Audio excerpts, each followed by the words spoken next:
رات بھر مزدلفہ کے میدان میں وقوف کرنے کے بعد حجاج کرام نے شیطان کو مارنے کے لیے 70 کنکریاں چن لیں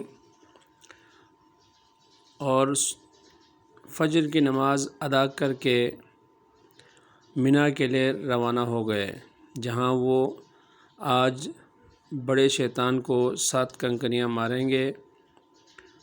اس کے بعد قربانی کر کے حلق یا تقصیر کے بعد حج کا ایک بہت بڑا رکن ادا ہو جائے گا۔ اس کے بعد طواف کعبہ اور سعی کے علاوہ تمام امور مکمل ہو چکے ہوں گے۔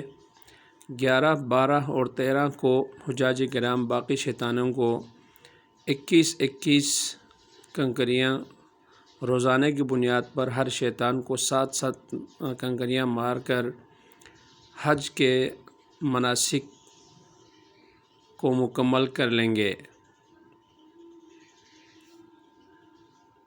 تمام حجاج کرام اس وقت مزدلفہ سے منی کی طرف رواں دواں ہیں۔